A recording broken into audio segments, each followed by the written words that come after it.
ഇരിക്കുന്ന മുതലിന് ആർക്കെങ്കിലും പിടുത്തം കിട്ടിയോ? ഹാമിദ് ആറ്റക്കോയ തങ്ങൾ, നൂറെ ഹബീബി മജ്ലിസ്. 2 വർഷങ്ങൾക്ക് മുമ്പ് സീക്രട്ട് ഏജന്റ് എന്ന് പറഞ്ഞ എൻ്റെ ഈ ചാനലിൽ ഞാൻ ഈ വ്യക്തിയെക്കുറിച്ച് 2 വീഡിയോസ് ചെയ്തിട്ടുണ്ടായിരുന്നു. ഹായ് ഗായ്സ്, യൂട്യൂബിലേക്ക് എല്ലാവർക്കും സ്വാഗതം. നമ്മുടെ ഈ ലോകത്ത് സമുദായത്തിൽ നടക്കുന്ന പല തെറ്റുകൾ നമ്മൾ കാണുന്നുണ്ട്. ആ തെറ്റുകൾ ചൂണ്ടിക്കാണിക്കാൻ വേണ്ടി നമുക്ക് കിട്ടുന്ന ഏറ്റവും വലിയ കാര്യമാണ്. അപ്പോൾ സമൂഹത്തിൽ എന്തെങ്കിലും തെറ്റുകുറ്റങ്ങൾ ഉണ്ടെങ്കിൽ ആ തെറ്റിനെ നമ്മൾ ഒരിക്കലും കൂടെ നിൽക്കാതെ ആ തെറ്റിനെതിരെ നിൽക്കുമ്പോഴാണ് നമുക്ക് ഏറ്റവും വലിയ ശക്തി എന്ന് പറയുന്ന സംഭവം കിട്ടും. സമൂഹത്തിൽ നമ്മൾ ത്യജിക്കേണ്ടതെല്ലാം ത്യജിക്കുക തന്നെ വേണം. അപ്പോൾ ഒരുപാട് പേരെ വെള്ളം കുടിപ്പിക്കാനും അദ്ദേഹത്തിൻ്റെ പലരുടെയും പണങ്ങൾ നമ്മളെ പണം അവരിലേക്ക് സുരകൂട്ടി വെക്കാനുമൊക്കെയുള്ള ചിന്തകൾ, മോശമായ ചിന്തകളൊക്കെ ദയവായിട്ട് വരുന്ന കാലഘട്ടം കൂടിയാണ്. അപ്പോൾ ഇവിടെ ഒരു ഹാമിദ് എന്ന പേര് പറഞ്ഞ് ആറ്റക്കോയ തങ്ങൾ എന്ന പേരിൽ അറിയപ്പെടുന്ന ഈ വ്യക്തി കാണിക്കുന്ന പല ഫ്രോഡ് പരിപാടികളുണ്ട്.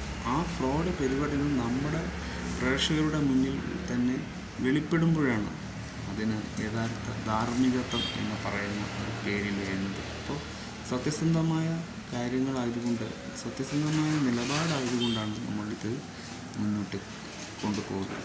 അത് പറയുന്നത് സീക്രട്ട് ഏജൻ്റ് എന്നും നമ്മൾ യൂട്യൂബർ, കോണ്ടന്റ് ക്രിയേറ്റർ ആണെന്നത് ഏറ്റവും നിയമത്തിന് പോലും ഇയാൾ തൊടാൻ പറ്റുന്നില്ല എന്ന ആ ഒരു പ്രശ്നത്താൽ കേസ് ഇങ്ങനെ ഡൗൺ ആയിരിക്കുകയാണ്. അപ്പോൾ അതിനെ വളർത്താൻ, അങ്ങനെ ഒന്ന് വെള്ളമൊഴിച്ചു കൊടുക്കാൻ, ആ കേസിന് ഒന്ന് എന്താണ് ശരിയെന്നത് ജനങ്ങളിലേക്കറിയാൻ ആഗ്രഹം ഈ പറയുന്ന ജനങ്ങൾക്കുണ്ട്. അത് അറിയുക തന്നെ വേണം. അതാണ് ഇനി സീക്രട്ട് ഏജൻറ്റ് പറയുന്ന കാര്യങ്ങൾ ഓരോന്നായി ഒരു താത്തയും കൂടി ഈ ഒരു സംഭവത്തിൽ ഉണ്ട്. അപ്പോൾ അദ്ദേഹം കൂടി അവരും കൂടി പറയുന്ന കാര്യങ്ങളൊക്കെ നമുക്ക് അദ്ദേഹത്തിൻ്റെ യൂട്യൂബ് ചാനലിലൂടെ തന്നെ നമുക്ക് ഷെയർ ചെയ്യാം. ഈ ഇരിക്കുന്ന മുതലിന് ആർക്കെങ്കിലും പിടുത്തം കിട്ടിയോ? ഹാമിദ് ആറ്റക്കോയ തങ്ങൾ, നൂറെ ഹബീബി മജ്ലിസ്.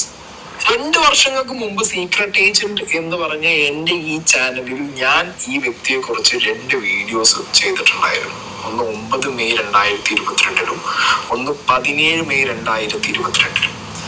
ഞാൻ അന്ന് തന്നെ വിത്ത് പ്രൂഫ് കുറെ കാര്യങ്ങൾ ഈ വ്യക്തിയെ കുറിച്ച് പറഞ്ഞിട്ടുണ്ട്.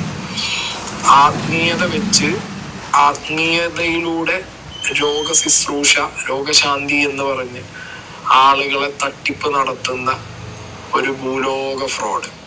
ഓക്കെ, അന്ന് ഈ നൂറെ ഹബീബി, ഹാമിദ് ആറ്റക്കോയ തങ്ങളൊന്നും ഇത്രത്തോളം വളർന്ന് പടർന്ന് പന്തലിച്ചിട്ടില്ല.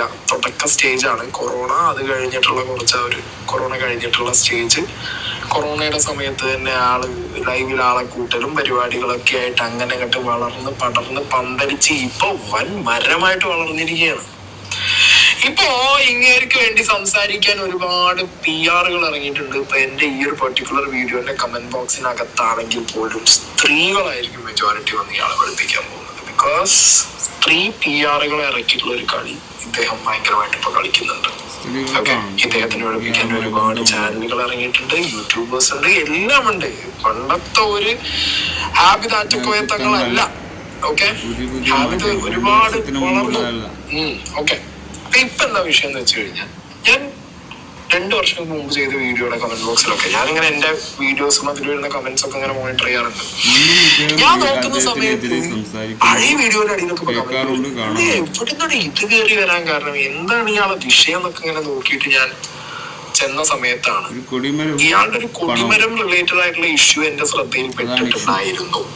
ഓക്കെ, അതെന്റെ ശ്രദ്ധയിൽ പെടാൻ കാരണം അൻസാരി സൂരി ആലപ്പുഴ എന്ന് പറഞ്ഞ അൻസാരി ഉസ്താദ് ഈ വ്യക്തിയെ വിളിച്ച് ഫോൺ കോൾ ചെയ്ത് സംസാരിച്ച ഒരു വീഡിയോ ഞാൻ കണ്ടിട്ടുണ്ടായിരുന്നു. ഓക്കെ, കൊടിമരത്തിന് ചുറ്റും പണം, ആ പണം എങ്ങനെ വരുന്നു, ആ പണത്തിന്റെ അവസ്ഥ എന്താണ്, നിങ്ങളിത് ചെയ്യാൻ പാടില്ല, ആ പൈസ തിരിച്ചു കൊടുക്കണം എന്ന് പറഞ്ഞ് നമ്മുടെ പ്രവാസികളുടെ വിയർപ്പിന്റെ പണം തിന്നുന്ന കൊടിമരം എന്ന് പറഞ്ഞ് അൻസാരി സൂരി ആലപ്പുഴ ഒഫീഷ്യലിൽ ആ ഒരു വീഡിയോ കിടക്കുന്നുണ്ട്. സോ അന്ന് തന്നെ ഞാൻ നോക്കിയ സമയത്ത് ഇവൻ തീർന്നില്ല ഇതുവരെ ഈ ഹാമിദ്, ഇവൻ ഇപ്പോഴും ഉണ്ടോ സ്കീമിൽ എന്നൊക്കെ വിചാരിച്ച് ഞാൻ കണ്ടു. ബട്ട് അതങ്ങനെ അവിടെ പോയി. ഓക്കെ, കൂടുതൽ ഞാൻ അതിന്റെ മുകളിൽ അങ്ങോട്ട് നോക്കിയില്ല. പക്ഷെ റീസെന്റ് മറുനാടൻ എക്സ്ക്ലൂസീവിനകത്ത് ഒരു ലേഡി വന്നിരുന്നു ഈ ഹാമിദിനെ കുറിച്ച് കുറച്ച് കാര്യങ്ങൾ പറയുന്നുണ്ട്. ഹാമിദ് ആറ്റക്കോയ തങ്ങൾ എന്നുള്ളത് ഇങ്ങനെ വരട്ട് വെച്ചിട്ടുണ്ട് കേട്ടോ. ഓക്കെ, എന്താണെങ്കിലും എന്താണ് ഈ ആറ്റക്കോയ തങ്ങൾ ഇതിനകത്തിരിക്കണെന്നുള്ളത് അല്ല, മഹാഫ്രോഡ്. തങ്ങൾക്ക് 40 കഴിയാത്ത പെണ്ണുങ്ങളെ എത്തിച്ചു കൊടുക്കണം, എന്നാൽ ലാഭം ചിന്താഗതിയാണ്. ആറ്റക്കോയ തങ്ങൾ എന്ന് പറയാൻ എന്ത് അർഹതയുണ്ട്? ഈ റമദാൻ മാസത്തിൽ ഇബ്ലീസിനെ പിടിച്ചു പുറത്തിടുന്നതിന്റെ പുണ്യം എനിക്ക് കിട്ടും.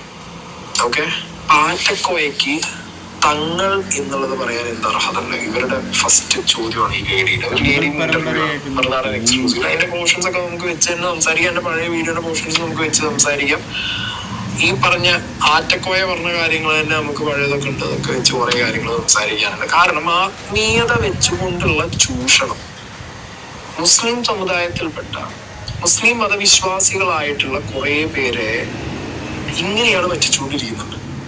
ആൻഡ് അൺഫോർച്ചുനേറ്റ്ലി ഇങ്ങനത്തെ പറ്റിപ്പുകാരുടെ വീഡിയോസ് അല്ലെങ്കിൽ ഇങ്ങനത്തെ പറ്റിപ്പുകാരുടെ പറ്റിപ്പ് കഴിയുമ്പോൾ അത് മൊത്തം മുസ്ലിങ്ങളെ ബാധിക്കുന്ന രീതിയിൽ സൊസൈറ്റിയിലേക്ക് ഈ സംഗതി റിഫ്ലക്ട് ആവുന്നു എന്നുള്ളൊരു അൺഫോർച്ചുനേറ്റ് തിങ് കൂടിയുണ്ട്. അപ്പൊ അങ്ങനത്തെ കാര്യങ്ങൾ സംഭവിക്കരുത്. ഇങ്ങനത്തെ ആറ്റക്കോയമാരെന്ത് ചെയ്യണം? അവരെ ഒറ്റപ്പെടുത്തണം. അവര് ചെയ്യുന്ന ഫ്രോഡ് പരിപാടികൾ പുറത്തു വന്നു കഴിഞ്ഞാൽ അവരെ മാറ്റി നിർത്തി സൊസൈറ്റി അവരെ ഒറ്റപ്പെടുത്തുക എന്നുള്ളത് ചെയ്യാൻ പറ്റും. ഈ ലേഡി ഇപ്പൊ വന്ന് പറഞ്ഞ കാര്യങ്ങളും ഞാൻ അന്ന് ആദ്യം ഇയാളെ കുറിച്ച് പറഞ്ഞ കാര്യങ്ങളും, ആദ്യം ഞാൻ 2 വർഷം മുമ്പ് ഈ ആറ്റക്കോയ ഹാമിദിനെ കുറിച്ച് പറഞ്ഞ കാര്യങ്ങൾ നിങ്ങൾ കേട്ടോ. വഴി കണ്ടുപിടിച്ച് മൂപ്പര് ഓൺലൈനായിട്ട് മജ്‌ലിസ് തുടങ്ങിയിട്ട് ആളുകളെ വിളിച്ചു കൂട്ടുക, വാട്സാപ്പ് ഗ്രൂപ്പ് ക്രിയേറ്റ് ചെയ്യുക, അതിലൂടെ ചികിത്സകൾ നടത്തുക. എനിക്ക് തോന്നുന്നു മൂപ്പര് ഈ എന്താ പറയാ ഖുർആൻ വായിച്ച് അതിലൂടെ ചികിത്സകളും മതപരമായിട്ടുള്ള കാര്യങ്ങൾ പറഞ്ഞ് ചികിത്സ നടത്തുന്ന ആ ഒരു സെറ്റപ്പാണ് തോന്നുന്നു. ഇതാണ് അദ്ദേഹത്തിന്റെ പഴയ ഫോട്ടോ. സ്റ്റെപ്പൊക്കെ ഇട്ടിട്ടുണ്ട് കഴുത്തിൽ. ഐ ഡോണ്ട് നോ, മൂപ്പര് ഒരു നേഴ്സ് അല്ലെങ്കിൽ ഒരു ഡോക്ടർ അങ്ങനത്തെ ഒരു ഫീൽഡിലൊന്നും ഇല്ലാത്തൊരു മനുഷ്യൻ സ്റ്റെപ്പ് ഇട്ടിരിക്കുമ്പോൾ ഇറ്റ്സ് ക്വൈറ്റ് അനോയിങ്. എനിക്ക് മനസ്സിലാവുന്നില്ല. അയാളുടെ പഴയ ഫോട്ടോ ആണ്. ഇനി അയാളുടെ ഈ നൂറെ ഹബീബി എന്ന് പറയുന്ന ഓൺലൈൻ യൂട്യൂബ് ചാനലിൽ തന്നെ അദ്ദേഹം ഇരിക്കുന്ന ആ ഒരു സ്ഥലത്തിന്റെ ബാക്കിൽ ഖുർആൻ ചികിത്സ അങ്ങനെ പല ചികിത്സകളും ഉണ്ട് എന്നുള്ളതൊക്കെ എഴുതി വെച്ചിട്ടുണ്ട്. സോ ചികിത്സ നടക്കുന്നുണ്ട്. നമ്മൾ ഇതിന്റെ ഇടയിലൊക്കെ 2-3 ന്യൂസ് കണ്ടിട്ടുണ്ട്. ഈ തങ്ങന്മാര് ചികിത്സിച്ചിട്ട് ആളുകൾ എന്താ പറയാ മരിച്ചതും ചിലരുടെ എന്താ പറയാ കൂടോത്രം കാരണം ചിലർ പോയിട്ട് ആത്മഹത്യ ചെയ്ത കേസൊക്കെ നമ്മുടെ നാട്ടിലൊക്കെ ഉണ്ടായിട്ടുണ്ട്. സോ ഇതിനൊക്കെ എന്താ പറയാ ഒരു പെർമിഷൻ ഉണ്ടോ? ഓക്കെ, ഇതിനൊക്കെ നിയമമുണ്ടോ എന്നുള്ളതൊക്കെ നമ്മൾ ഡിസ്കസ് ചെയ്യേണ്ട കാര്യമാണ്. ഇതിനു മുന്നേ ഡിസ്കസ് ചെയ്തിട്ടുള്ള കാര്യമാണ്. എന്താണെന്നുണ്ടെങ്കിലും ഇങ്ങനെയൊക്കെ നന്നായിട്ട് നേരം എടുത്തിട്ടുണ്ട് ആളുകൾ എങ്ങനെ കയ്യിലെടുക്കുക. ഇപ്പൊ സാധാരണ ഒരു എന്താ പറയാ ഒരു മത നേതാവ് വന്നിട്ട് സംസാരിച്ചാലോ അല്ലെങ്കിൽ 10 ആളോട് വരാൻ പറഞ്ഞൊരു സമ്മേളനം വിളിച്ചു കൂട്ടിയാലോ വരുന്നതിനേക്കാൾ ക്രൗഡ് ഇയാൾ പുള്ള് ചെയ്യുന്നുണ്ട്. ഞാൻ ഈ കാര്യങ്ങൾ അന്ന് പറഞ്ഞ സമയത്ത് തന്നെ എന്റെ മൈൻഡിൽ തോന്നിയൊരു കാര്യമുണ്ട്. മുന്നോട്ട് പോകുന്തോറും ഇയാളെ ആളെ കൂട്ടുന്നു, ചികിത്സയുടെ പേരിൽ വാട്സാപ്പ് ഗ്രൂപ്പ് തുടങ്ങുന്നതും ലൈവിലേക്ക് ശുശ്രൂഷ അല്ലെങ്കിൽ ലൈവിലേക്ക് എന്താ പറയാ ഓൺലൈൻ പുണ്യം കൊടുക്കുന്ന പരിപാടി ഉണ്ടല്ലോ.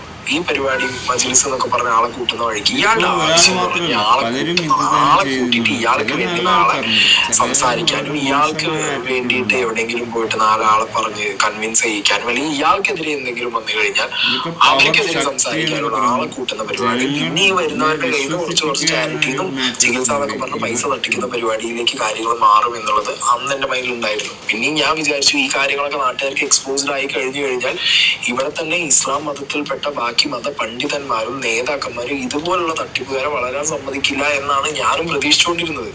പക്ഷെ പ്രതീക്ഷകളൊക്കെ തെറ്റിച്ച് ഈ ചെങ്ങായി വിട്ട് വളർന്നു ഇൻ ദ സെൻസ് ഞാൻ നേരത്തെ പറഞ്ഞില്ലേ അൻസാരി സൂരി അദ്ദേഹത്തിന്റെ ചാനലിനകത്ത് അദ്ദേഹം വരെ ഈ വ്യക്തിയോട് സംസാരിച്ചിട്ട് ഒരു കാര്യമില്ല. മനസ്സിലായോ? അൻസാരി സൂരി എന്ന് പറഞ്ഞു കഴിഞ്ഞാൽ അങ്ങനെ എല്ലാ ഇങ്ങനത്തെ സോഷ്യൽ റെലവെന്റ് ആയിട്ടുള്ള കാര്യങ്ങളിലും ഇടപെടുന്ന ഒരു വ്യക്തിയാണ്.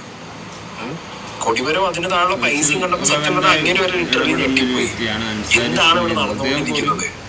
എങ്ങനെയാണ് ഇയാൾക്ക് ഇത്രത്തോളം വളർച്ച വന്നത്? അപ്പൊ ആ കാര്യങ്ങളൊക്കെ അറിഞ്ഞ് അതിലൂടെ പോകുമ്പോഴാണ് ഈ ലേഡിയുടെ വീഡിയോ വരുന്നത്.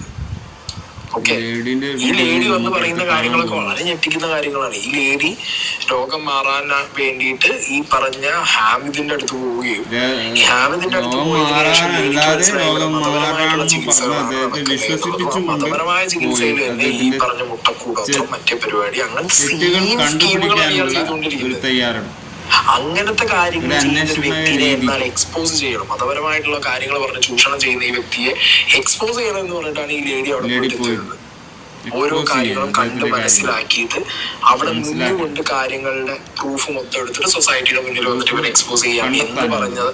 അങ്ങനെയാണ് ആ ലേഡിയുടെ വേർഷൻസ് വരുന്നത്. ആ ലേഡി മറുനാടൻ മലയാളിയിലെ എക്സ്ക്ലൂസീവ് ആയിട്ട് കുറച്ച് കാര്യങ്ങൾ പറഞ്ഞിട്ടുള്ളത്. അങ്ങനെ ഞങ്ങൾക്ക് ഒരു 3 സ്ത്രീകൾ ഒരു ലൈനിലും 3 സ്ത്രീകൾ ഒരു ലൈനിൽ നിർത്തി സെന്റർ ഒഴിവാക്കിയിട്ടിട്ട് ഒരു ഇയാൾ അനിയനാണ് ആദ്യം വന്നത്. പിന്നെ ഒരു ഷിയാബ് എന്ന് പറഞ്ഞ ഒരു തങ്ങള്, അയാൾ എന്നോട് പറഞ്ഞു ഞാനാണ് ഒറിജിനൽ തങ്ങള്. ഇയാള് ആ സെന്ററിൽ നിന്ന് കണ്ണടച്ചിരിക്കാൻ പറഞ്ഞു. ഞാൻ കണ്ണടച്ചിട്ടിരുന്നില്ല, ഞാൻ ഇടങ്ങണിട്ടിട്ട് നോക്കി. അപ്പൊ അവിടെ ഒരു സ്ത്രീന്റെ തല ഇങ്ങനെ തലോടുന്നുണ്ട്, പുറം തലോടിലൂടെ എന്നെ തൊട്ടിട്ടൊന്നുമില്ല കേട്ടോ. അത് ഞാൻ ഉള്ളത് പറയല, ഓരോരുത്തരെ കണ്ടാൽ തന്നെ അറിയത് തൊട്ടായിട്ട് കിട്ടുന്നവർക്ക് എന്നെ തോന്നിയിട്ടുണ്ടായിരിക്കും. അപ്പൊ അവര് നോക്കട്ടെ, അപ്പൊ ഇങ്ങോട്ടല്ലേ കണ്ണടച്ചിരിക്കാൻ പറഞ്ഞതെന്ന് വെച്ചു.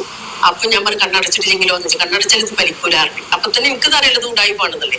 എന്തായാലും നമ്മൾ പൈസ കൊടുത്തിട്ടുണ്ട് കേട്ടാ. പൈസ കൊടുക്കാൻ ഞാൻ നടക്കൂല, നമുക്ക് അത് കണ്ടെത്തണമെങ്കിൽ ചിലത് നമുക്ക് നഷ്ടപ്പെടുത്തേണ്ടി വരും. അങ്ങനെ ഞാൻ അവിടെ 6666 രൂപ ഫസ്റ്റില്. ആദ്യമായിട്ട് നമ്മൾ കാണാൻ ചെല്ലുമ്പോ 1001 രൂപ തങ്ങ് കൊടുക്കണം മൊത്തത്തില്. അത് ഞാൻ പറയാം. അങ്ങനെ അത് കൊടുത്തു. അത് കൊടുത്തിട്ട് ബില്ലാക്കി കഴിഞ്ഞെങ്കിൽ മാത്രമേ അയാൾ പറഞ്ഞു ഞാൻ അത്ര വാങ്ങിയിട്ടില്ല എന്നൊക്കെ പറയണ്ടായിക്കോട്ടെ, കുഴപ്പമൊന്നുമില്ല. അങ്ങനെ ഞാൻ അത് കഴിഞ്ഞിട്ട് ഇറങ്ങി. പിന്നെ അയാൾ എന്നോട് പറഞ്ഞു ഇനി അടുത്ത ആഴ്ച നിങ്ങൾ ഒന്നുകൂടി വരണം, അത് മേലക്കൊടുക്കാട് വരണം. അവിടെ കൊടിമരം, ആ കൊടിമരം പിടിച്ച് പ്രാർത്ഥിക്കണം നോക്കി. അതെ, കൊടിമരം എന്നല്ല, ആ കൊടിമരം നിങ്ങളൊന്ന് പോയി നോക്കി. അങ്ങനെ ഞാൻ ആ കൊടിമരം പോയി പ്രാർത്ഥിക്കണം എന്നപ്പോ ഞാൻ അവിടെ ഞങ്ങളോട് ചെന്ന് പ്രാർത്ഥിക്കുക. ഞാൻ ചെന്ന് നോക്കിയപ്പോ കൊടിമരം കിടക്കുന്നത് ഒരു ഷെഡിനുള്ളിൽ വെച്ചിട്ട് പബ്ലിക്കായിട്ട് കിടക്കിയിരുന്നു. അങ്ങനെ ഞാന് ഇതൊക്കെ ദൂരെ നിന്ന് നോക്കിയപ്പോ ഇയാൾ പറഞ്ഞു ഇയാൾക്ക് അപ്പം തന്നെ ഇന്നെ നോട്ടിട്ടിക്കണം, ഞാൻ ഒന്നിൽക്കും ചെല്ലണ്ട, ഞാൻ ദൂരം നോക്കി വീക്ഷിക്കണേ ഉള്ളൂ. അവിടെ കൂടെ ജനങ്ങളോട് ഓരോ കാര്യങ്ങൾ ചോദിച്ചറിയുന്നുണ്ട്. അങ്ങനെ ഞാൻ അവിടെ ചെന്ന് ഈ ഷിയാബ് എന്ന് പറഞ്ഞ തങ്ങളിനോട് ഇയാൾ പറഞ്ഞിട്ടുണ്ട് നമുക്ക് ഒരു കാര്യമുണ്ട്, ഒരു കാര്യം ചെയ്യാം. പിന്നെ ഞാൻ പറയും ഇപ്പൊ ഒരു കാര്യം ചെയ്യണ്ട, എനിക്കിവിടെ ചെലവായ പൈസ തിരിച്ചു കിട്ടിയേ പറ്റുള്ളൂ, അല്ലെങ്കിൽ ഞാൻ പൂവിൽ വിടുന്നു. എനിക്കൊരു രോഗമില്ല, എനിക്കിവിടെ ചെലവായ പൈസ കിട്ടും. പിന്നെ ഉള്ളിൽ ബന്ധം അറിയണല്ലോ. അങ്ങനെ ഇയാൾ പോയി വഴി എനിക്ക് ഫോൺ ചെയ്ത് ചോദിച്ചു എന്തിനാ മോൻ അവിടെ നിർത്തിയത്, കുറച്ച് സംസാരിക്കാനുണ്ടായിരുന്നു. ഞാൻ ചോദിച്ചു ഇതെന്താ നിങ്ങൾക്ക് എന്താ പറയാനുള്ളത്? അല്ല നമുക്ക് ഒരു ബിസിനസ് പരമായിട്ട് സംസാരിക്കുന്നുണ്ട്. അപ്പൊ തങ്ങൾ പറഞ്ഞോളി, കുഴപ്പമില്ല. എന്നോട് പറഞ്ഞു തങ്ങള് പിന്നെ ആറ്റക്കോയ തങ്ങളെ പറ്റി നിങ്ങൾക്ക് കൂടുതൽ അറിയും, ഇവർ എനിക്കൊന്നും അറിയില്ല, എനിക്ക് കുറച്ച് കാര്യങ്ങൾ പറയട്ടെ, നമുക്ക് അതുപോലെ നീക്കാൻ നിങ്ങൾക്കും രക്ഷപ്പെടാം എനിക്കും രക്ഷപ്പെടാം. 40 വയസ്സിന് താഴെയുള്ള സ്ത്രീകളെ നമുക്ക് തങ്ങളെ മോനിക്ക് എത്തിച്ചു കൊടുക്കാം. ഞാൻ ഈ കുട്ടിയെ കണ്ടിട്ടില്ല കേട്ടോ, കണ്ടിട്ടുണ്ടായിരിക്കും, പക്ഷെ എനിക്ക് അതിനെ അറിയില്ല. ഇതിനാണ് ഈ പെണ്ണുങ്ങളെ വെച്ചു. അപ്പൊ ഞാൻ എന്നോട് വേറൊരു കാര്യം പറഞ്ഞത് ഞാനിപ്പോ പബ്ലിക്കിൽ പറയാൻ തയ്യാറല്ല. കാരണം വെച്ചാല് ഞങ്ങളെ കുടുംബത്തിൽ നിന്ന് ഒരാൾ എത്തിച്ചു കൊടുക്കുമെന്ന് പറഞ്ഞു. തങ്ങളാന്ന് നോക്കില്ല മക്കളുടെ ഫോണെന്ന് ഇറങ്ങിയത്. ഇതിനുള്ള പണി ഞാൻ എനിക്ക് തരാൻ ഞാൻ പണി തുടങ്ങാൻ പോവാണ്. അപ്പൊ എന്നോട് അറിഞ്ഞ് നിങ്ങൾ വെറുതെ പ്രശ്നം ഉണ്ടാക്കിയിരുന്നിട്ടാണ് അതിന്റെ ഷെയർ ബ്ലോക്ക് ആക്കി. പക്ഷെ ഇയാളെ പെരുമാറാൻ വേണ്ടിയിട്ട് ഞാൻ നാട്ടുകല്ല് അല്ല ഇയാളെ കൊടുക്കാണ്ട് മേലെ കൊടുക്കാണ്ട് അയാളെ വീട്ടിലേക്ക് ചെന്നു. ആലോചിക്കും ഈ ലേഡിക്ക് അവിടെ എക്സ്പീരിയൻസിനെ കുറിച്ചിട്ടാണ് ഈ ലേഡി പറയുന്നത്. അസുഖം എന്നുള്ള രീതിയിൽ അവിടെ ചികിത്സയുടെ ഭാഗമായിട്ട് ചെന്നു. പക്ഷെ അവിടെ ചെന്നപ്പോ തട്ടിപ്പാന്ന് മനസ്സിലായി. അതിനുശേഷമുള്ള കാര്യങ്ങൾ നിരീക്ഷിക്കാൻ തുടങ്ങിയപ്പോൾ അത് അവർക്ക് മനസ്സിലായ സമയത്ത് ഈ പറഞ്ഞ ഹാമിദിന്റെ കൂടെ ഉണ്ടായിരുന്ന ഒരു വ്യക്തി ഹാമിദിന് എന്ന് പറഞ്ഞ് ഈ വ്യക്തിയോ ഈ ലേഡിയോട് സംസാരിച്ച കാര്യങ്ങളാണ് പറയുന്നത്. എന്നിട്ട് ലേറ്റർ ഓൺ ഇത് ഹാമിദ് തങ്ങളെ ഞാൻ പറയുന്നില്ല, ഇപ്പൊ അതൊരു ഡിബേറ്റബിൾ സാധനമാണ്. അപ്പൊ ഹാമിദ് എന്ന് പറഞ്ഞ ആറ്റക്കോയാണോ ഹാമിദാണ് ആരായിട്ടാ ഇവൻ എന്നുള്ള ചോദിക്കേണ്ട അവസ്ഥ. കാരണം കുറച്ച് കഴിയുമ്പോൾ ആ ലേഡി ഇയാളുടെ മറ്റേ ആധാർ കാർഡൊക്കെ കാണിക്കുന്നുണ്ട്, അതിനകത്ത് വെറും ഹാമിദേ ഉള്ളൂ. ആറ്റക്കോയ തങ്ങളൊന്നും അതിനകത്തില്ല. തങ്ങൾ ഫാമിലി എന്നൊക്കെയാണ് ഇവര് ക്ലെയിം ചെയ്യുന്നത് ഈ ഹാമിദ്. അങ്ങനെ ഈ ഹാമിദിന്റെ അവിടെ ചെന്ന് ഹാമിദിനെ കാണാൻ വേണ്ടി ചെന്നു. ഇങ്ങനെ സംഗതികളാണ് നിങ്ങൾ ഇവിടെ നടക്കുന്നത് എന്നുള്ളത് പറയാൻ വേണ്ടി ചെന്നതാണ്. കാണാൻ പറ്റിയില്ല. ലേറ്റർ ഓൺ മൊബൈൽ നമ്പറിലേക്ക് ഈ ലേഡിക്ക് ആദ്യം ഇയാൾ കാണാൻ ചെന്ന സമയത്ത് പേഴ്സണൽ മൊബൈൽ കൊടുത്തിട്ടുണ്ടായിരുന്നു നമ്പർ എന്നാണ് പറഞ്ഞത്. അപ്പൊ ആ നമ്പറിലേക്ക് ഒരു 6 മിനിറ്റ് വോയിസ് അയച്ചതിന് ശേഷം വേറൊരു കൈകളിൽ വ്യക്തിയുടെ ഫോണിൽ നിന്ന് തെളിയിക്കാൻ കഴിയില്ല. ഈ പണം കൊടുത്ത് ലേഡിയെ മാത്രം ഹാമിദ് വിളിക്കുകയും PR വെച്ച് മാത്രം ഭാര്യ ചെയ്യാൻ പറ്റുന്ന കാര്യങ്ങളാണ്. അടക്കമുള്ളവരോട് നിങ്ങൾ സംസാരിച്ചോ, കാറ്റക്കോയ്ക്ക് അല്ലെങ്കിൽ ചെയ്യാൻ നിങ്ങളോട് പറ്റും. ഇതേപോലെ സ്ത്രീകളെ കൊണ്ടുവരാം എന്ന് പറഞ്ഞ വ്യക്തിക്കെതിരെ നിങ്ങൾ കംപ്ലൈന്റ് കൊടുക്കുക, അല്ലെങ്കിൽ നിങ്ങളുടെ ഒരു വോയിസ് ഞങ്ങൾ നിങ്ങൾക്കെതിരെ കംപ്ലൈന്റ് കൊടുക്കുന്നൊക്കെ പറഞ്ഞ് ഈ ലേഡി ഒരു 3 ദിവസം കാത്തിരുന്നു. ഈ ലേഡിക്കെതിരെ അവർ കംപ്ലൈന്റ് കൊടുത്തില്ല എന്നും ഈ ലേഡി പോയിട്ട് പാലക്കാട് SP ആറ്റക്കോയക്കെതിരെ എന്നാൽ നാട്ടികല്ല് എന്ന് പറഞ്ഞ പോലീസ് സ്റ്റേഷന്റെ പരിധിയിലാണ് ഈ ഹാമിദിന്റെ എല്ലാ ആക്ടിവിറ്റീസും നടന്നുകൊണ്ടിരിക്കുന്നത്. ഈ ഹാമിദ് ആറ്റക്കോയയുടെ എല്ലാ ആക്ടിവിറ്റീസും പോയി പാറാവും കാവലും നിൽക്കുന്നത് ആ പോലീസ് സ്റ്റേഷന്റെ പരിധിയിലുള്ള പോലീസുകാരായതുകൊണ്ട് അവർക്ക് കംപ്ലൈന്റ് കിട്ടിയിട്ടുണ്ടെങ്കിൽ പോലും, ഒരുപാട് കംപ്ലൈന്റ് കിട്ടിയിട്ടുണ്ടെന്നുള്ളതാണ് ഈ ലേഡി പറയുന്നത്. എന്നാൽ പോലും അവർക്ക് അവിടെ ഒന്നും ചെയ്യാൻ പറ്റുന്നില്ല. കാരണം ഈ മതപരമായിട്ടുള്ള എലമെന്റ് അതിനകത്ത് കിടക്കുന്നത് ഒരു മതപരമായിട്ടുള്ള ഒരു ഇഷ്യൂ അവിടെ പൊട്ടിമുളയ്ക്കുമോ എന്നുള്ളൊരു കാര്യം പേടിച്ചിട്ട് പോലീസുകാർ നാട്ടികളിലും ഒന്നും ചെയ്യുന്നില്ല എന്നും കൂടി ഈ ലേഡി പറഞ്ഞു വെക്കുന്നുണ്ട്. ഇതൊരു വീഡിയോ. ഇനി രണ്ടാമത്തെ ഒരു വീഡിയോയിൽ ഈ ലേഡി കുറെ തെളിവുകൾ, ഇതിന്റെ റിപ്ലൈ ആയിട്ട് ഹാമിദ് വന്നിട്ടുണ്ടായിരുന്നു. ഹാമിദ് വന്നിരുന്നിട്ട് സ്ഥിരം പല്ലവിയും പണ്ടത്തെ പോലെ തന്നെ വലിയ മാറ്റമൊന്നുമില്ല. ഇയാള് വന്നിരുന്നിട്ട് കുറെ ലൈവിൽ ഇരുന്നിട്ട് ഇയാളെ വെളുപ്പിക്കാനുള്ള പരിപാടിയൊക്കെ പറഞ്ഞിട്ട് പോയിട്ടുണ്ടായിരുന്നു. ഒരു സത്യം പറയട്ടെ, ഇതിന് മുന്നേ ഈ സത്യങ്ങൾ പറഞ്ഞിട്ടുണ്ട്. എന്താ, ഞാൻ ശരിക്കും ഖുർആൻ ഓതാൻ പഠിച്ചത് ഈ ലൈവിൽ വന്നിട്ടാണ്. ഈ ലൈവ് കാണുന്ന ഒരുപാട് ശത്രുക്കളുണ്ട്. നിങ്ങളോടും കൂടി പറയാം, ഞാൻ ശരിക്കും ഫാത്തിഹ ഓതാൻ പഠിച്ചത് ഈ ലൈവിൽ വന്നിട്ട്. കൊടിമരത്തിന്റെ തൈ എവിടെ കിട്ടും? ഇവിടെ കിട്ടുള്ളൂ. ഇങ്ങോട്ട് വന്നോ, കൊടുക്കാട്ടിട്ട് വാ. അത് ഞങ്ങളോട് ചോദിക്ക്, കൊടിമരത്തിന്റെ തൈ വേണമെന്ന് നമ്മൾ തരാലോ. എന്താ ചെയ്യാൻ? നമ്മളെ കുറിച്ച് ആക്ഷേപങ്ങൾ പറയാൻ വരുന്നവര് തെളിവ് വേണം. കാരണം എന്താ അറിയോ, എല്ലാ തെളിവിടെ മൊത്തം ക്യാമറകളാണ് എന്റെ വീടിന്റെ ഉള്ളിൽ പോലും. അതുകൊണ്ട് ഇവിടെ വരുന്ന ആളുകളൊക്കെ നേരും അഡ്രസ്സൊക്കെ ചെയ്തിരിക്കും. ഇതാണ് ഇയാളുടെ റിപ്ലൈ. 2-2.25 മണിക്കൂറുള്ള റിപ്ലൈ ആണ് കേട്ടോ. അതെ, അദ്ദേഹത്തിന്റെ ഒരു സ്റ്റൈലാണ് ഈ 2-2.25 മണിക്കൂർ കുറെ പറഞ്ഞിട്ട് ജനങ്ങളെ അങ്ങ് ഇൻസൈഡിലേക്ക് ലോക്കാക്കുക. എന്നിട്ട് ഇവർ ചെയ്യുന്നത് മൊത്തം ഉഡായിപ്പും തെറിവുകളും അവിവേശങ്ങളും തന്നെയാണ്. സമൂഹത്തിൽ ഇങ്ങനെയുള്ള കാര്യങ്ങൾ നടക്കുമ്പോൾ ചോദിക്കാനും പറയാനും സൈലൻ്റായി നിൽക്കുന്ന പല വ്യക്തികളുണ്ട്. ഇവരോട് ചോദിച്ചാൽ നമ്മുടെ തലയറുത്ത് കളയും എന്നൊക്കെ പറഞ്ഞ് ഭീഷണി വരെ പറയാവുന്ന ഒരു സമൂഹത്തിൽ ജീവിക്കുന്നവരാണ് നമ്മൾ. നമ്മുടെ കുടുംബക്കാർക്ക് പോലും ഇവരെയൊക്കെ ഭയങ്കര ഇഷ്ടമാണ്. എന്തുകൊണ്ട്? ഇവർ ചെയ്യുന്ന ഈ തൊട്ടലും തൊടുമ്പലൊക്കെ ഉള്ള സ്വഭാവങ്ങൾ കാണുമ്പോൾ ഇദ്ദേഹം ചെയ്യുന്ന എല്ലാം നന്നാണെന്ന് തോന്നുന്നു. ഇദ്ദേഹം സ്വന്തം ഐഡൻറ്റിറ്റി കാർഡിൽ പോലും റിയൽ പേര് ഐഡൻറ്റിറ്റി വെളിപ്പെടുത്താതെ ഇദ്ദേഹം ആരാണ് എന്താണെന്ന് തിരിച്ചറിയാതെ ഈ സമൂഹത്ത് ഇങ്ങനൊരു നെഗറ്റിവിറ്റി സ്പ്രെഡ് ചെയ്യുമ്പോൾ അതിനെതിരെ സംസാരിക്കാനുള്ള ഒരു പൗരൻ എന്ന നിലയിൽ ഏതൊരു വ്യക്തിക്കും അവകാശമുണ്ട്. അപ്പോൾ സീക്രട്ട് ഏജൻറ്റെന്നും ഈ ലേഡിയും പറയുന്ന കാര്യങ്ങൾ അവിടെയും ഇവിടെയും തൊടാതെ സംസാരിക്കുന്നത് ഈ കണ്ടതും കേട്ടതും തലയിൽ കെട്ടിവെച്ച് ഞാനൊന്നും അറിയില്ല രാമനാരായണ എന്ന് പറഞ്ഞ് നടക്കുന്ന ഒരു പുതിയൊരു ജന്മങ്ങളെ ഇല്ലാതാക്കുക. പുതിയൊരു വളർന്നു വരുന്ന സമൂഹത്തിൽ ഇത്തരത്തിലുള്ള കീടങ്ങളെ ഒഴിവാക്കണമെന്നല്ലാതെ നമുക്കെന്ത് പറയാൻ പറ്റും? ഇതൊക്കെ പുഴു പോലത്തെ വസ്തുക്കൾ തന്നെയാണ്. നാശം വിധിക്കാൻ തന്നെ ഭൂമിയിലേക്ക് ഇറക്കുമതി വന്നതാണ്. അല്ലാതെ ഈ സമുദായത്തിന് ഇതിനൊക്കെ എന്തിനു വേണ്ടിയാണ്? മുസ്ലിങ്ങളിൽ ഇതുവരെ ഇങ്ങനെയുള്ള നാറിയ സ്വഭാവമൊന്നും എവിടെയും എഴുതി വെച്ചിട്ടില്ല. ഇങ്ങനെ മുട്ടക്കൂതോത്രം ചെയ്താലേ, ഇങ്ങനെ ചെയ്താലേ, അങ്ങനെ ചെയ്താലേ ഈ നാട് നന്നാവൂ എന്നത്. മനുഷ്യൻ നന്നാവണം. മനുഷ്യൻ നന്നായാൽ ഈ പറയുന്ന കാര്യങ്ങൾക്ക് ഏതെങ്കിലും ഒന്നിൽ നമുക്ക് ശരിവെക്കാം. അല്ലാതെ പറയുന്നതോടിങ്ങനെ നീട്ടി പറയുന്ന ഒരു ജനമനസ്സാണ് നമ്മുടെ സ്വന്തം കേരളത്തിലിപ്പോൾ നടക്കുന്നത്. എന്തും വിശ്വസിച്ചു, എന്തും കൈയും കാലും തൊടാതെ നമ്മളത് കേട്ട് നിന്നുകൊണ്ട് കാതുകൊണ്ട് തന്നെ കേട്ടുകൊണ്ട് അവിടെ ഒന്നും പറയാൻ കഴിയാതെ സ്തംഭിച്ച് നിൽക്കുന്ന ഒരു സമുദായത്തിൽപ്പെട്ടു. സമുദായം തന്നെ ഇറങ്ങിത്തിരിക്കേണ്ട കാര്യങ്ങളാണ്. സമൂഹത്തിന് വേണ്ടിയെന്ന് ചിന്തിച്ചുകൊണ്ട് ഓരോ ഉപ്പമാർ ചിന്തിച്ചെടുക്കേണ്ട കാര്യമാണ്. കുടുംബത്തിലുള്ള ഓരോ മക്കൾക്ക് വേണ്ടിയെന്ന് പറഞ്ഞ് ഇറങ്ങിത്തിരിക്കുമ്പോൾ എത്ര മക്കൾക്കുള്ള മാനസികാവസ്ഥയാണ് നിങ്ങൾ അവരുടെ മുന്നിലേക്ക് പിഴുതെറിയുന്നെന്ന് പറയുന്ന ഒരു കാര്യത്തെക്കുറിച്ച് ചോദിക്കാൻ നിങ്ങളോട്. തെറ്റാണ്.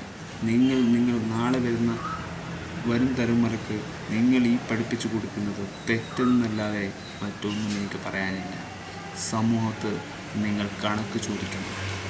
കണക്കിൽ കൂടാത്ത പണങ്ങൾ മറ്റൊരാൾക്ക് വെറുതെ എറിഞ്ഞു കൊടുക്കുമ്പോൾ ഇല്ലാത്തവൻ്റെ നൊമ്പരത്തിൽ നിന്നും അവൻ്റെ കിട്ടുന്നതിൻ്റെ പണവും നിങ്ങൾ മറ്റുള്ളവർക്ക് വേണ്ടാത്തതിന് വേണ്ടി എറിഞ്ഞു കൊടുക്കുകയാണെന്നുള്ള സൂചന നിങ്ങൾ വീണ്ടും മനസ്സിലാക്കണം. ഇല്ലാത്തതിൻ്റെ പേരിൽ എടുത്തു കൊടുക്കാൻ പണം ഒരു ചാടുന്ന ഒരു ഉപേക്ഷിക്കപ്പെടുന്ന വസ്തുവല്ല, അത് നിലനിൽക്കേണ്ട വസ്തുവാണെന്നത് ഇനിയെങ്കിലും മനസ്സിലാക്കുക എന്നതാണ് ചിന്തിക്കേണ്ടത്. ലോകം എല്ലാത്തിനും ഒരു പണം ഉണ്ടാക്കേണ്ട വൃക്ഷമാക്കി മറ്റുള്ളവർക്ക് മാറ്റിക്കൊടുക്കരുത്. മറ്റുള്ളവർക്ക് അവർക്കുള്ള ഒരു അവസരമാക്കിയിട്ട് നിങ്ങൾ നിന്നു കൊടുക്കരുത് എന്നത് അത് എൻ്റെ ഒരു അപേക്ഷയാണ്. നമുക്ക് ബാക്കി കേൾക്കാം. ഇതിങ്ങനെ കേട്ടുകൊണ്ടിരുന്നു കഴിഞ്ഞാൽ നമുക്ക് ചിരി വരുന്നത് വേറെ കാര്യം. എന്താണെങ്കിലും ഹാമിദ് ഇങ്ങനെ റിപ്ലൈ കൊടുക്കുന്ന പരിപാടി ഹാമിദ് സ്ഥിരമായിട്ട് പണ്ടേ ചെയ്യുന്ന 2 വർഷം മുമ്പേ ഉണ്ട് ഈ പരിപാടി. കാരണം അന്നൊക്കെ ട്രോളന്മാർ ഇയാള് ഖുർആൻ ഓതിയപ്പോ തെറ്റിയിട്ട് അതൊക്കെ എടുത്തിട്ട് വെറിഞ്ഞ് പൊളിച്ച് ഇയാളെ ഇറക്കിയിട്ട് സംഗതിയാണ്. എന്താണെങ്കിലും ആശാൻ അന്നും ഇന്നും ഒരേ സ്കീമിലാണ് മുന്നോട്ട് പോയിക്കൊണ്ടിരിക്കുന്നത്. വലിയ മാറ്റം വന്നിട്ടില്ല എന്നുള്ളത് മനസ്സിലായി. 2 വർഷങ്ങൾക്ക് മുമ്പ് ഇയാൾക്കെതിരെ വിവാദം. ഇയാൾ 14 കല്യാണം കഴിച്ചു വന്നു. ഇയാൾ ഈ പറഞ്ഞ ഖുർആൻ അടക്കമുള്ള കാര്യങ്ങൾ തെറ്റിച്ചാണ് ചൊല്ലുന്നത് എന്നുള്ളതും മതപരമായിട്ടുള്ള കാര്യങ്ങൾ പറഞ്ഞ ആത്മീയത വിറ്റുകൊണ്ട് പല ട്രീറ്റ്മെന്റുകളും ഇയാൾ നടത്തുന്നു. അതൊരു പാരലൽ സിസ്റ്റം പോലെ ഇവിടുത്തെ ഗവൺമെന്റ് മെഡിക്കൽ സിസ്റ്റത്തിനെ വെല്ലുവിളിക്കുന്ന രീതിയിലുള്ള ഒരു കാര്യം ഇയാൾ ചെയ്തിട്ട് അത് വളരെ എന്താ പറയുക വളരെ ഒരു തരത്തിലും അയാൾ ന്യായീകരിച്ചുകൊണ്ടിരിക്കുക. ചെയ്യുന്ന തെറ്റാന്ന് അറിയാമായിരിക്കും എന്നാൽ ന്യായീകരിക്കുക. അങ്ങനെ പാരലലി ഒരു മെഡിക്കൽ സിസ്റ്റം കൊണ്ടുപോയിട്ട് മതപരമായിട്ടുള്ള ഒരു ഈ പറഞ്ഞ ശുശ്രൂഷ രീതികൾ കൊണ്ടുപോയിട്ട് ഒരു നാട്ടിലുള്ള ആളുകളെ മൊത്തം മതം പറഞ്ഞ് ശുശ്രൂഷിച്ച് കഴുത്തിൽ തെത്തുവിട്ടിട്ട് നടക്കുന്ന ഇവൻ അന്ന് ന്യായീകരിച്ച ന്യായീകരണങ്ങളുണ്ട് മറുനാടൻ എക്സ്ക്ലൂസീവില്. നമ്മളെ വാപ്പ നാട്ടിൽ അറിയപ്പെടുന്ന തങ്ങളായിരുന്നു. ഈ പണ്ട് കാലത്തൊന്നും സിൽസില എഴുതി വെക്കൂല.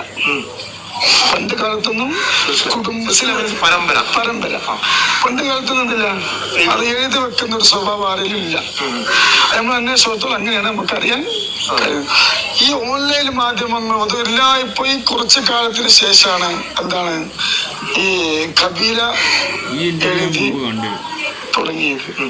എന്റെ വാപ്പ എനിക്ക് ഞങ്ങളെ ചെറുപ്പത്തിൽ ഞങ്ങൾ അറിയുന്ന ആളുകളാണ്. വാപ്പ നമ്മളെ മണലടിയാണ്. ഒറിജിനൽ നമ്മൾ ലക്കിടിയാണ്, പാലക്കാട് ജില്ലയ്ക്ക് അടുത്ത് ലക്കിടിയാണ്. അവൾ അറബിക്കഴിക്കൽ കുടുംബത്തിൽ ജനിച്ചതാണ്. എന്റെ വാപ്പ എന്നോട് പറയാം, എന്റെ വാപ്പ മരിക്കുന്നതിന് വരെ ഇതിന്റെ ബാക്കിൽ ആയിരുന്നു. ഇപ്പോഴാണ് റെഡിയായത്. ഇത് ഹദർമൗത്ത് എന്നാണ് വരുന്നത്. മലയാള പദം ഹദർമൗത്ത് പറഞ്ഞാല് പിന്നെ ഈ സ്ഥലത്തിന്റെ പേര് ഹദർമൗത്താണ്. ഒരു സ്ഥലത്തിന്റെ പേരാണ് ഹദർമൗത്ത്. അത് നമ്മള് പിന്നെ ഒരുപാട് സീതന്മാര് നബിന്റെ കാലത്ത് പല സ്ഥലത്തേക്കും പിന്നെ പാലായനം ചെയ്തിട്ടുണ്ട്. അപ്പൊ നമ്മളെ പാപ്പ നമ്മൾ പറഞ്ഞത് ഹദർമൗത്ത് എന്നാണ് നമ്മളെ പാപ്പ വന്നതെന്ന്. അപ്പൊ നമ്മളിത് എഴുതി ഒരുപാട് പണികളുണ്ട് ഇത് കണ്ടുപിടിക്കാൻ. തങ്ങൾ എന്നുള്ളത് നിങ്ങൾ എങ്ങനെ കൂട്ടി നിങ്ങളുടെ പേര് എന്ന് ചോദിച്ചതിന് ഉത്തരമാണ് ഹാമിദ് ഈ പറഞ്ഞത്.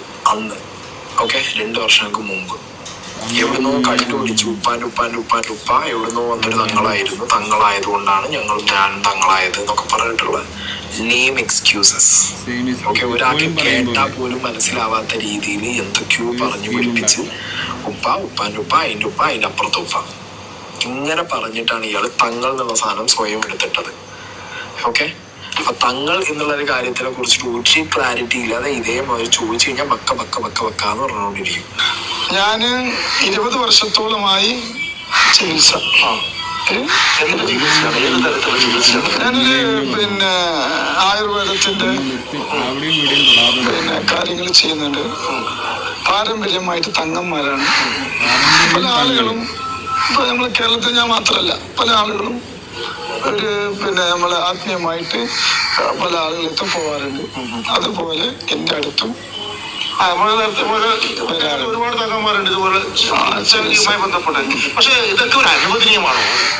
ഇതൊക്കെ ഒരു നിയമപരമായിട്ട് നോക്കുകയാണെങ്കിൽ നിയമപരമായിട്ട് നോക്കുകയാണെങ്കിൽ അനുവദനീയമല്ല. അല്ല, പക്ഷെ ഒരു കുടുംബ പാരമ്പര്യമുണ്ട്. പണ്ട് കാലത്തൊക്കെ ഒരുപാട് തങ്ങന്മാര് ചെയ്യുന്ന കാര്യങ്ങള് നമ്മുടെ വാപ്പപ്പാനത്തൊക്കെ ഒരുപാട് ആളുകൾ വരും. അതൊരു വിശ്വാസമാണ്. അതല്ലാതെ നമ്മള് മന്ത്രവാദങ്ങളൊന്നുമില്ല, നമ്മള് അങ്ങനത്തെ പരിപാടികളൊന്നുമില്ല. എന്ത് ചികിത്സ, ഏത് ചികിത്സ? മോഡേൺ മെഡിസിനെ വരെ വെല്ലുവിളിച്ചിട്ട് ഇവൻ ഈ മതപരമായിട്ടുള്ള ചികിത്സകൾ എന്ന് പറഞ്ഞിട്ട് ഇവൻ ചെയ്യുന്ന ചികിത്സ എന്താ? പാരമ്പര്യ വൈദ്യം ചെയ്യുന്നവരുണ്ട്, ഇല്ലാന്ന് ഞാൻ പറയുന്നില്ല. പക്ഷെ ഇവൻ ചെയ്യുന്ന ചികിത്സ എന്താ? ഞാൻ തന്നെ ചെയ്ത 2 വർഷങ്ങൾക്ക് മുമ്പ് ചെയ്തൊരു വീഡിയോനകത്ത് ഒരു ഫാമിലി എന്നെ കോണ്ടാക്ട് ചെയ്ത സമയത്ത് അവർ പറഞ്ഞ കാര്യങ്ങളുണ്ട്. ഒരു വീട്ടിലേക്ക് ഇവൻ കയറി ചെന്നിട്ട് ഒരു ഒരു നാട്ടിലേക്ക് ഇവനെ കൊണ്ടുപോയിട്ട് ആ ഉപ്പാന്റെ സ്വന്തം ഫാമിലി ഇവൻ തകർത്ത് കളഞ്ഞു, മനസ്സിലായി, ഇല്ലാതാക്കി കളഞ്ഞു. ആ കൊണ്ടുവന്ന വ്യക്തിയുടെ മനസ്സിലേക്ക് ആ വ്യക്തിയുടെ ഫാമിലി അയാളെ ഇല്ലാതാക്കാൻ ശ്രമിക്കുന്നു. ഓക്കെ, നിങ്ങൾ മരണപ്പെടും. നിങ്ങൾക്ക് വേണ്ടിയിട്ടുള്ള മരണത്തിലേക്ക്, നിങ്ങളുടെ മരണത്തിൽ ഈ അന്ന് സദാനന്ദ സമയം ആ ഒരു സ്കീമുള്ള പരിപാടിയില്ല. ഒരാളെ മരണത്തെ കുറിച്ച് പറയുമ്പോൾ അയാൾ വെറിയിടാവൂലോ. അങ്ങനെ അയാളുടെ സ്വന്തം വീട്ടിനകത്തുള്ള ഭാര്യയും കുട്ടികളും മരുമോനും ഇവരെല്ലാവരും കൂടി നിങ്ങളെ തകർക്കാൻ വേണ്ടി നിങ്ങൾക്കെതിരെ കൂടോത്രം ചെയ്തു എന്ന് പറഞ്ഞിട്ട് മുട്ടയിലും മറ്റേ പരിപാടികൾ പലതും ഒപ്പിച്ചിട്ടുണ്ട്. അന്ന് അതിന്റെ വോയിസ് ക്ലിപ്പും സാധനങ്ങളൊക്കെ ഞാൻ 2ാമത് ചെയ്ത വീഡിയോനകത്ത് വെച്ചിട്ടുണ്ടായിരുന്നു. ഓക്കെ, അപ്പൊ ഇവൻ ഈ പറയുന്ന ചികിത്സാ രീതികൾ എന്ന് പറഞ്ഞ് ഇവൻ ചെയ്യുന്നത് ഈ ബ്ലാക്ക് മാജിക് പരിപാടികളാണ്. ഏത് മതത്തിൽ, ഏത് ഇസ്ലാമിലാണ് ഇതേപോലുള്ള കൂടോത്രവും മറ്റേ കൂടോത്രവും പരിപാടികളും പറഞ്ഞിട്ടുള്ളത്? എനിക്കറിയില്ല.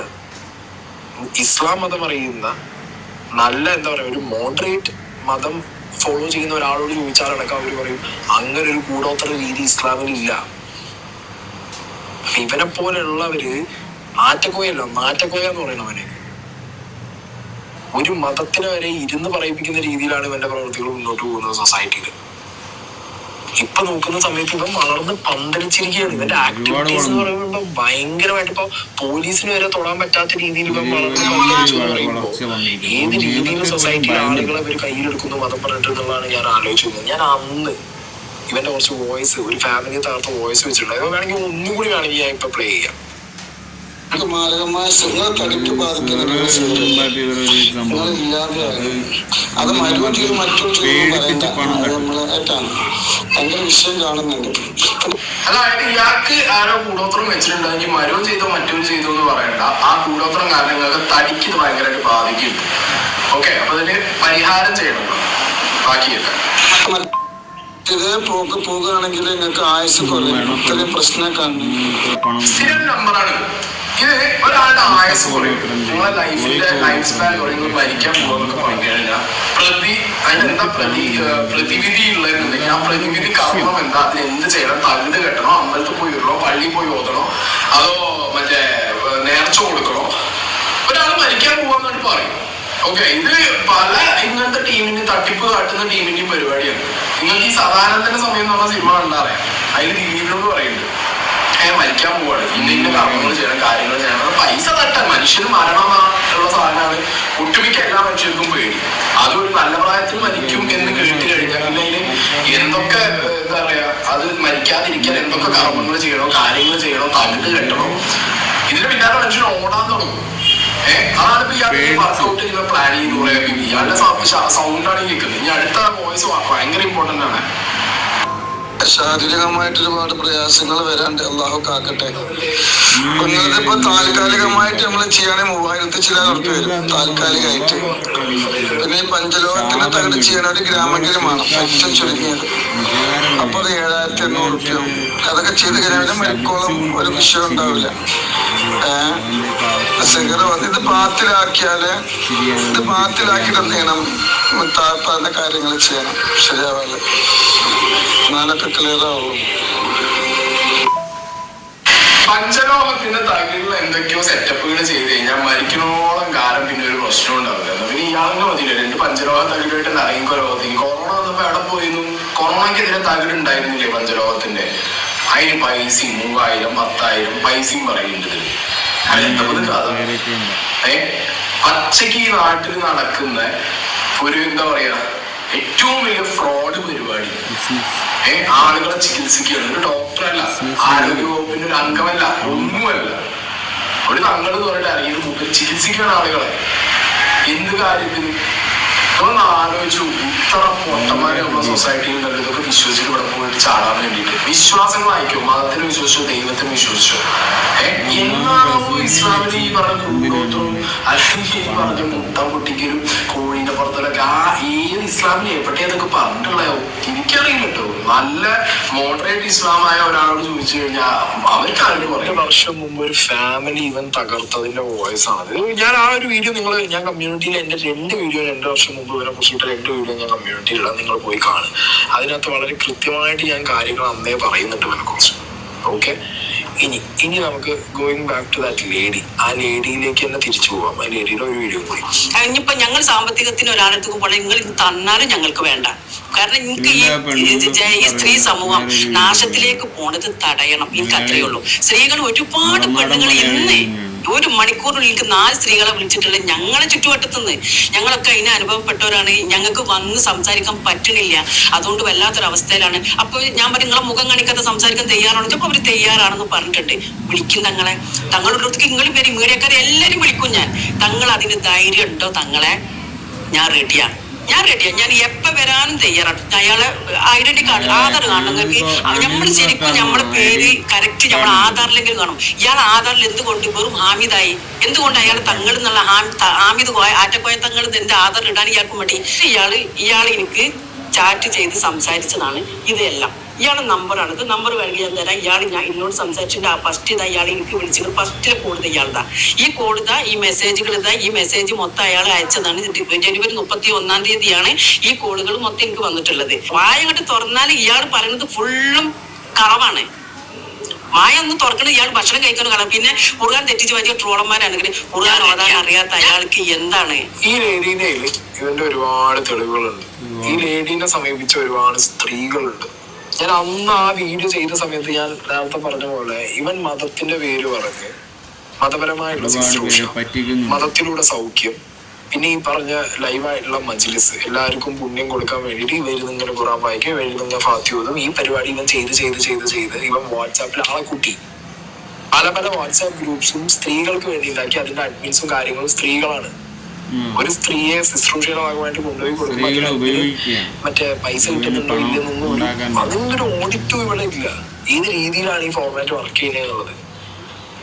പിന്നെ ഇവൻ പറഞ്ഞ ഈ രോഗ ശുശ്രൂഷ, ഓക്കെ, ഇവൻ പറയുന്നത് ഡോക്ടറെ അടുത്താണ് രോഗം വന്നാൽ പോണ്ടേന്ന് ഇവൻ പറഞ്ഞ രോഗികൾ ക്രിട്ടിക്കൽ ഇൽനെസ് ഉള്ള രോഗികളാണ്.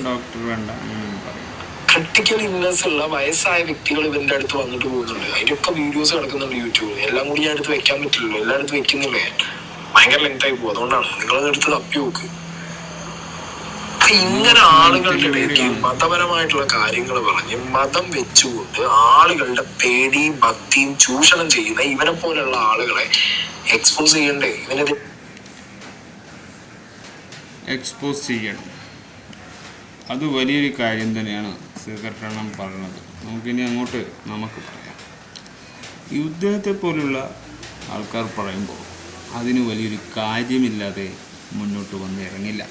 അതായത് ഇയാളെക്കാട്ടിയും ഒരുപാട് എക്സ്പീരിയൻസ് യൂട്യൂബിൽ പയറ്റി തെളിഞ്ഞ ആൾക്കാർ പറയുമ്പോൾ തന്നെ അത് നമുക്ക് മനസ്സിലാക്കാൻ പറ്റും.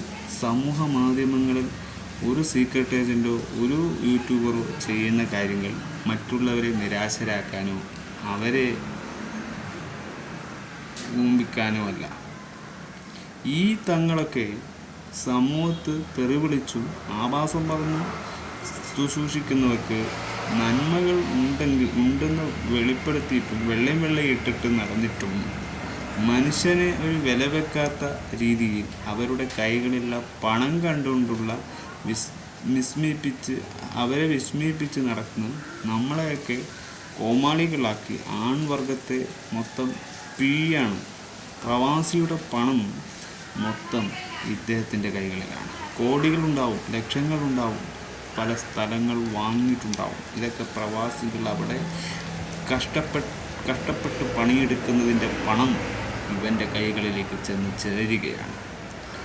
ആരാണ് ഇതിൻ്റെ കൂട്ടുനിൽക്കുന്നത്? സ്വന്തം കുടുംബത്തിലെ ഭാര്യ, അമ്മമാർ, മക്കളാണെങ്കിൽ അങ്ങനെയുണ്ടെങ്കിൽ ഇവരെ വിശ്വസിച്ചു കൊണ്ട് പോകുന്നവർ, നമ്മുടെ സൊസൈറ്റിയിലുള്ള അയൽവാസികൾ, കൂട്ടുകുടുംബക്കാർ, കൂട്ടുകാരികൾ, ഇവരൊക്കെ പോയി ഇവരുടെയൊക്കെ ഒരു അറ്റംപ്റ്റിലാണ് ഒരു രോഗി അവിടെ എത്തുന്നത്. അതിന് ഈ നാട്ടിലെ ജനങ്ങൾക്കും ഉണ്ട്. ഇവരെയൊക്കെ അങ്ങോട്ട് എത്തിക്കാനുള്ള ആഗ്രഹവും അവിടെയുള്ളൊരു യൂണിയനും ഒക്കെ താല്പര്യമുണ്ടാവും. അവരോട് പറഞ്ഞു കാണും, ഇത്തരത്തിലുള്ള ആൾക്കാരെ നമ്മളിലേക്ക് എത്തിക്കണമെന്ന്. മുൻകൂട്ടി ചെയ്യാതെ ഒന്നും ഇത്തരത്തിലുള്ള കാര്യങ്ങൾ ഒരാൾക്ക് ഇന്ന് നേടണമെങ്കിൽ എന്തൊക്കെ തീരുമാനങ്ങളുണ്ട്, എന്തൊക്കെ തരത്തിലുള്ള അഴിമതികൾ ഇവിടെ നടക്കുന്നു. ഈ രാജ്യത്തെ രാഷ്ട്രീയത്തിൽ തന്നെ പല അഴിമതികളുടെ ലഹരി വിരുദ്ധമായ കാര്യങ്ങൾ പോലും ഇവിടെ സില്ലിയായി നിൽക്കുമ്പോൾ ഇത്തരത്തിലുള്ള കേസുകൾ മതത്തിൽ തൊട്ടുള്ള വിഷയത്തിലാവുമ്പോൾ ഇവർ സംസാരിക്കാൻ നിൽക്കുമോ? അപ്പോൾ സമാധാനമായ ഒരു കാര്യം ഇവർ നമുക്ക് അങ്ങനെ പറയില്ല. സമാധാനപരമായ ഒരു കാര്യവും നമുക്ക് വേണ്ടി ചെയ്ത് തരികയുമില്ല. കാരണം ഒരു രാഷ്ട്രീയത്തിൽ ഒരു സ്ഥലത്ത് എന്തൊക്കെ വേണം, എങ്ങനെയൊക്കെ വേണ്ട എന്ന് ചിന്തിക്കേണ്ടത് നമ്മൾ തന്നെയാണ്. നമ്മുടെ തീരുമാനമാണ് ഈ ലോകത്ത് എന്തൊക്കെ നിലനിൽക്കണം, എന്തൊക്കെ നിലനിൽക്കണ്ട എന്നത്. ഇദ്ദേഹത്തെ പോലുള്ള ഹമീദ് എന്ന് പേരിട്ട് ആറ്റക്കോയ എന്ന് പറഞ്ഞ ഈ നാറ്റക്കോയെ സമൂഹം തന്നെ വലിച്ച് നമ്മുടെ മുന്നിലെത്തിക്കണം. അല്ലാതെ വലിച്ചു കീറണമെന്നാണ് പറയുന്നത്. ഈ പെണ്ണുങ്ങൾ പറയുന്ന കാര്യങ്ങൾ ആരും ഉൾക്കൊള്ളുന്നില്ല. കാരണം അങ്ങനെ ഉൾക്കൊണ്ടാലേ കേസിൻ്റെ ദൃഢമായ ശക്തി കൂടുകയുള്ളൂ. സത്യസന്ധമായ നിലപാടോ സത്യസന്ധമായ റിയാലിറ്റി ഉൾക്കൊണ്ടോ ഒന്നും ആരും സമ്മതിക്കില്ല. ഒരു തെറ്റിനെ മറു തെറ്റുകൊണ്ട് മാറ്റിക്കളയാമെന്ന ചിന്തയിലാണ് ഇദ്ദേഹം നടക്കുന്നത്. ഇദ്ദേഹത്തിന് പേടി എന്ന് പറയുന്നതിനെ മുതലെടുത്തിരിക്കുകയാണ്. ഒരു പേടിയുമില്ല. പോലീസുകാരെ നന്നായി പേടിക്കുന്നുണ്ട്. പക്ഷെ പോലീസുകാർക്ക് PRA ഉപയോഗിച്ച് പണം കൈക്കൂലി കൊടുത്തിരിക്കുകയാണ്. അത് അവരെ കൈകളിൽ ഉണ്ടാവാം. അവരും പെട്ടെന്ന് തുറന്നടച്ച് പറയുകയുമില്ല. എല്ലാം രഹസ്യത്തിൻ്റെ ഉള്ളിൽ രഹസ്യമായി ചെയ്യുന്ന പ്രവൃത്തിയാണ് ഈ ചികിത്സാ രീതികളൊക്കെ. പരസ്യമായി ചെയ്യാത്തതുകൊണ്ട് രഹസ്യ രീതികളാണ് കണ്ടെത്തേണ്ടത്. രഹസ്യമായ രീതിയിലാണ് അവരെ പിടികൂടേണ്ടത്. രഹസ്യമായ തന്ത്രപ്പാടിലും അന്വേഷണ രീതിയിലും ആൾമാറാട്ടത്തിലൂടെയൊക്കെയാണ് ഈ അന്വേഷണം തെളിയിക്കപ്പെടുക. അങ്ങനെ പല രീതികൾ ചിന്തിച്ചാലേ നമ്മൾ ഈ അന്വേഷണത്തിനൊരു ഗ്രാറ്റിറ്റ്യൂഡ് ഉണ്ടാവും. Something more. ഈ കേസുകളിൽ ഒരുപാട് സ്ത്രീകൾ മുന്നിട്ട് നിൽക്കുന്നുണ്ട്. സ്ത്രീകളുള്ള കാലത്തോളം അകത്തോട്ട് കയറാൻ ആ സ്ഥലത്തോ ആ വീട്ടിലോ കയറുമ്പോൾ കുറേ ഇൻസ്പിറേഷൻ, കുറേ കാര്യങ്ങൾ അവർ മുന്നോട്ട് വെക്കാം. അവർ അകത്തുണ്ടാകുമ്പോൾ സെർച്ച് നടക്കാൻ പാടില്ല എന്ന് പറഞ്ഞ് പല എക്സ്ക്യൂസും അവർ പറയും. കാരണം അന്വേഷണത്തിൽ ഡൈവേർട്ട് ചെയ്യാൻ അങ്ങനെ പല കാര്യങ്ങളുമുണ്ട്. ഇദ്ദേഹം നല്ലവനാണെന്ന് എനിക്ക് യാതൊരു ഉറപ്പും. കാരണം ഇദ്ദേഹം നന്നായി തെറി വിളിച്ചുകൊണ്ട് ഒരു ലേഡിയൊക്കെ വിളിക്കുന്നത് കണ്ടപ്പോൾ എനിക്കാകെ കാനങ്ങാട് നടന്നിരുന്നതാണ്. വളരെ തിരക്കും അതിനിടയിൽ ഒരു തെറിയൊക്കെ വിളിച്ച് ഷൈൻ ചെയ്യുന്നത് കാണുമ്പോൾ ഇദ്ദേഹം മനുഷ്യനെ ഒരു വസ്തു, എന്തോ ഒരു സാധനത്തിൻ്റെ, അതായത് ഒരു മേശയോ കസാലയും പോലുള്ള എന്തൊരു വസ്തു മാത്രമായിട്ടാണ് കാണുന്നത്.